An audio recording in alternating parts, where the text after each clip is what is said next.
Hello. I don't usually read, every time I've ever read, I don't usually use a mic, so if I blow it and speak too loudly or inversely too softly, just let me know. I'm neurotic that way. So the story, the title story of the book, How Fiction Hurts, is, I've come to consider a sort of sibling to this story, which is a nonfiction piece that's called How Fiction Helps. I don't have much range. So yesterday was my brother Graham's birthday. He turned 32. And I sort of been thinking about him. I've been writing this piece, and his birthday came, and he sort of became incorporated into the story. And so this piece is dedicated to my brother Graham, who's in Ohio, but this is in his honor. It's called How Fiction Helps. When I was a teenager, my older brother Graham went through a major depression. His girlfriend had broken up with him, and he sank into deep, exhaustive heartbreak. He turned off his pager and barely left the house, preferring to stay in his room in the basement watching movies, tons and tons of movies over and over again. Since I was only 13 or so at the time, I didn't really leave the house much either. So we started hanging out, and it was the time that our relationship solidified, forming the foundation onto which we would build for the rest of our lives. But I never understood his behavior. Why was he acting like this? The relationship was over. Didn't he get it? Why couldn't he just move on? He used to rant about Lauren, his ex-girlfriend, about how perfect she had been and how stupid he'd been for letting her go. He maintained a secret hope that she would call him, or come over unannounced and pull him out of the pit of that basement, as if Graham were a wanting seed and Lauren were nourishing water. But she didn't come back, and Graham kept watching his movies. The repeated viewings began to affect him, I think. He took those movies very seriously. He used to discuss their meanings at length, and he would say to me, "Movies are the only things that seem to teach me the lessons I really need to learn." And though I loved him and looked up to them, I remember thinking, yeah, right, Graham. But then I went through it. A bit late, I'll admit. I was 24. A lot of people go through heartbreak as a teenager, like Graham did. But I'll admit further that I didn't have sex until I was 20. And the one long-term relationship I had before that was a miserable one I was thankful to get out of. So I finally went through it in July of 2009. Horrible, utterly debilitating depression. So devastating was my heartbreak that I concocted a theory. Everything that happens to me happens in July. When I was an infant, I caught spinal meningitis in July, nearly dying and fully losing hearing in one ear. I got drunk for the first time in July. I moved to Las Vegas in July. The Lantern Festival, this huge event I ran for 3 years in JP, takes place in July. When I lost my virginity, that was July too. That same night, that same July, I fell in love for the first time. And it was in July of 2009 that Jackie, the one I fell in love with all those Julys ago, traveled to Puerto Rico and had sex with a guy named Julio, which is Spanish for July.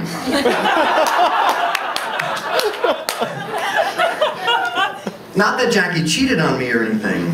We'd been broken up for a while before this. I had moved out the previous July. I don't want to paint her as the villain. I was the naive one.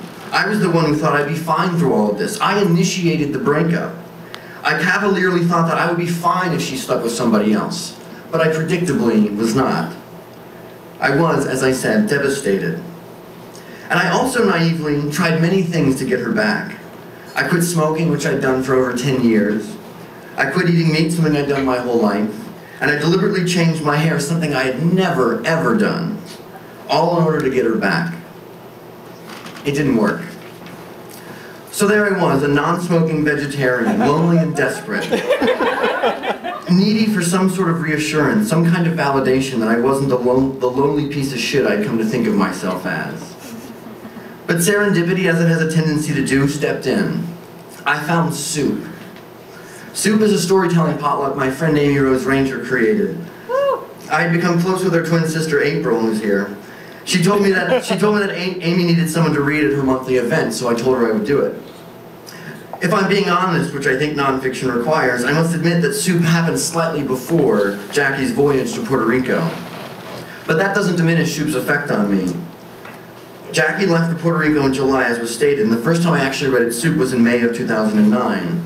But when I started reading there, I wasn't quite prepared for what I was getting into, literally in terms of the night and figuratively in terms of my whole life. You see, the first time I read Soup was nearly a disaster. I had agreed to read but neglected to finalize something to actually read. So the night of Soup, I got a call from Amy Rose asking if I was still down, which was an hour and a half away. Taken completely off guard, but actually really just called out for my laziness, I told her that I would read something and that I would be there soon. So I wrote a story that my friend Raina had told me in an hour and a half and then emailed it to April so they could print it. And when I got there and people started to read, to perform, I suddenly felt frightened. I had no idea what I was getting into. I hadn't realized how talented, how well rehearsed these pieces were going to be. You see, at Soup, there's no designated order, so I could have gone anytime I wanted, but I kept waiting for someone who wasn't that good, so I could follow them. But that didn't happen. Instead, I was forced to go last because no one seemed inadequate enough to trail. In fact, as I sat there, I rewrote the ending so that maybe it would have a modicum of the impact the other pieces had. So I went, and to my surprise, they liked my story. They were encouraging. It was the first time that anything I'd written had done anything to anyone in my presence. The next Soup I skipped so I could hang out with Jackie before she went to Puerto Rico. Then, of course, July and the aforementioned devastation. Hold on, grab mine. This will happen like one more time. I know, it's real. The next Soup in July I read, and I kept reading. Every month I read a new story. At first, each time was riddled with boundless anxiety over the reception of the stories and the effectiveness of the narrative, but then, after a number of times, it was liberty. It released me from my insular identity. It allowed me to deal with my heartbreak and my loneliness in a cathartic, artistic way. Now, I realize that, once again, I'm saying things that are kind of obvious. Hell, it would have been obvious to me, too, had I gone through it before. But for me, art had always been work. Now it felt like survival. As a consequence of this, I became a better writer, but more importantly, I became a better person. I obsessed over my inadequacies less. I stopped thinking that there was something inherently wrong with me. I climbed back up the ladder of selfhood and realized I'd reached a higher rung than I'd ever had previously. Soup brought me so high, in fact, that after a period of productive yet still desperately lonely months, I felt self-confident enough to join OkCupid.com. It was winter.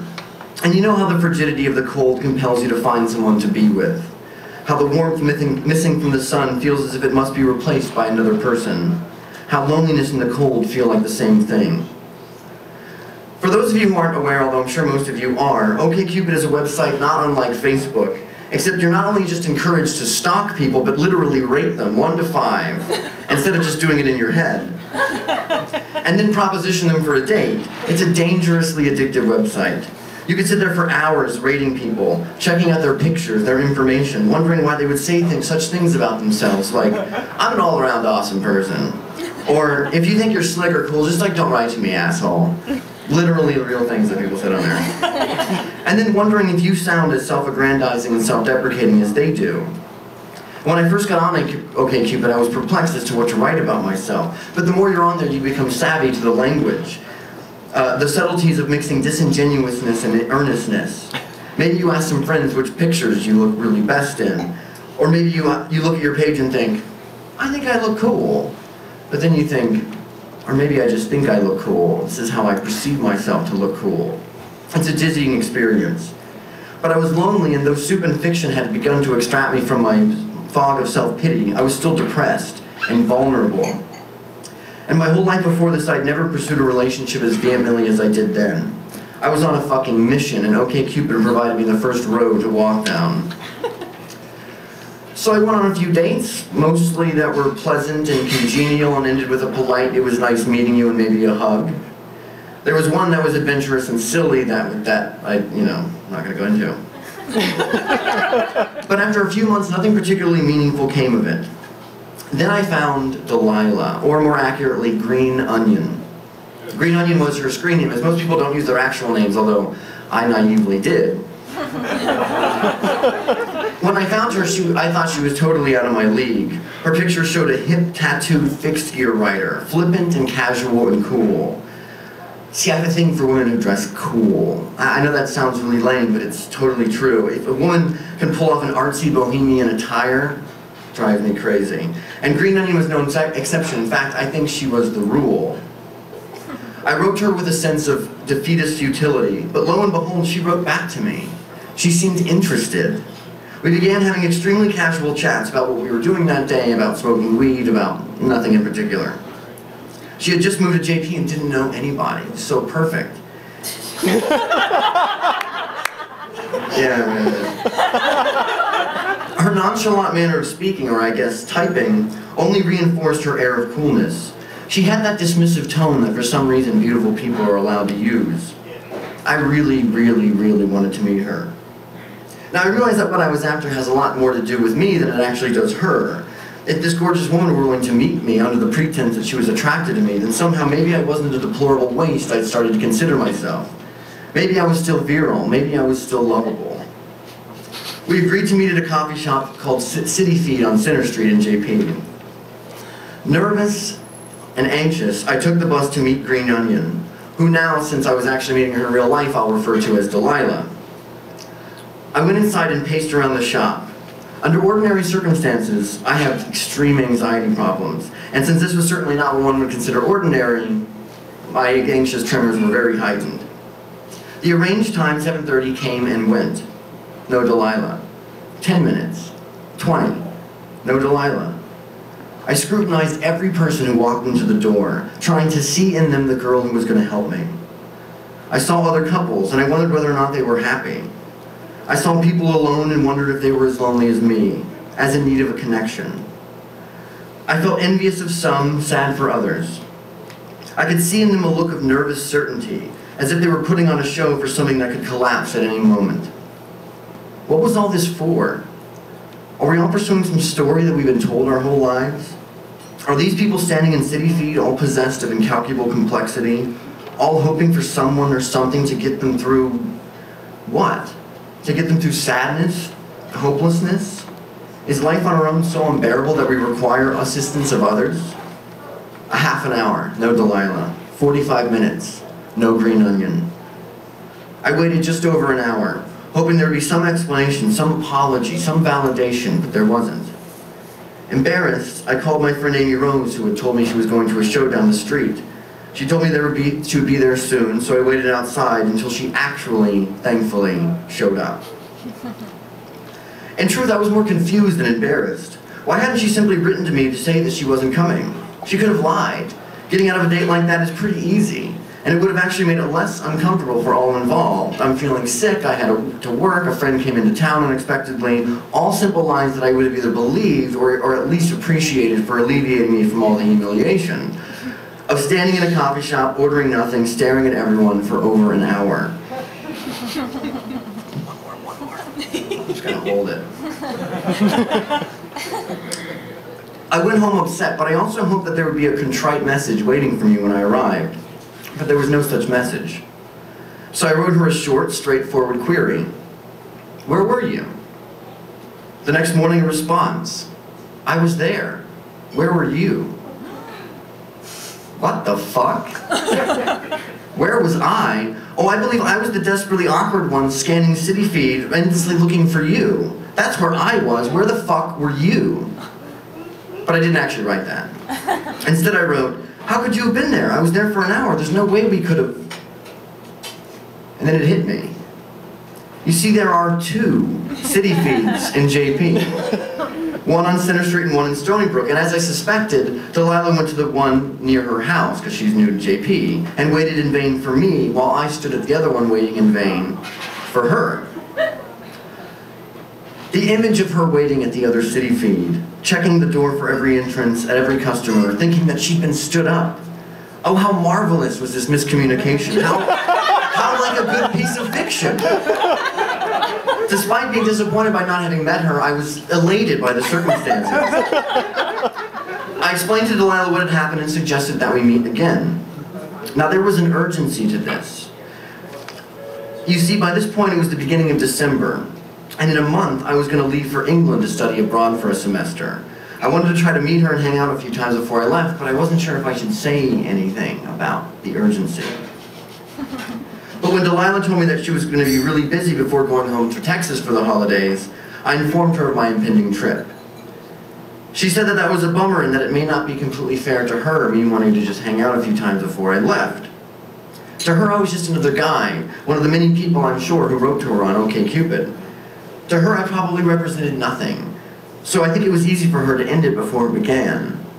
But for me, it was not. So frustrated and disappointed, I left without meeting Delilah.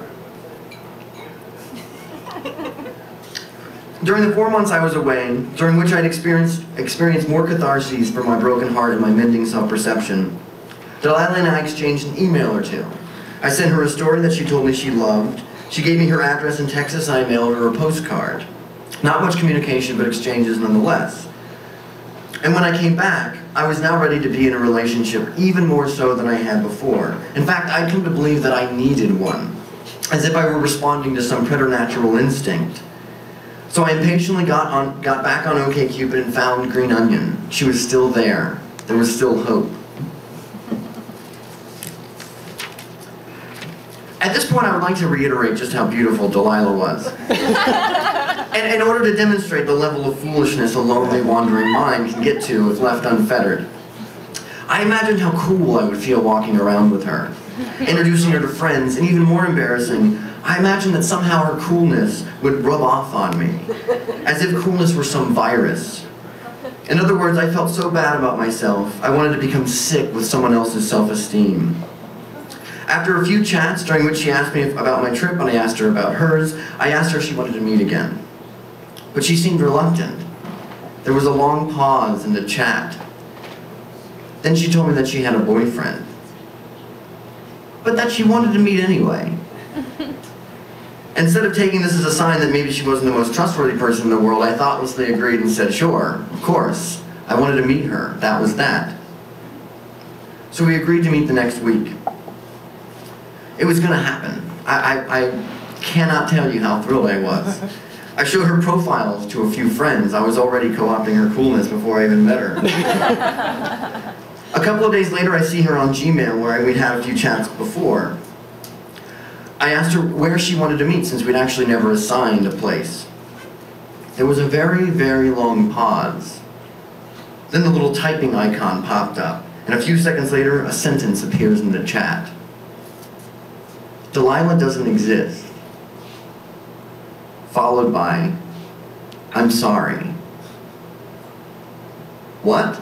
I wrote back. I'm writing a paper about online dating, came the response. Then again, I'm sorry. I immediately closed my internet browser and sat in stunned silence. How fucking stupid was I? What a fucking moron to fall for something like this. But then no, I wasn't stupid. How the fuck could someone do this to somebody? How could somebody mess with people like that for a paper? And was there really a paper?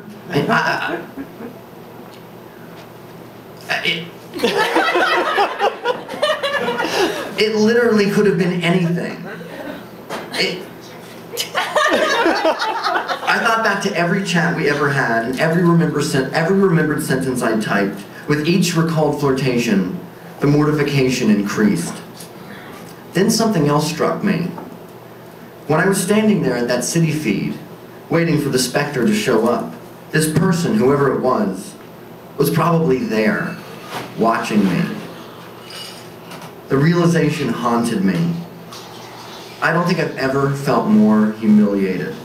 She had seen me pacing, watching the people around, wondering if they were pursuing a fiction, when it was me who was pursuing a fiction.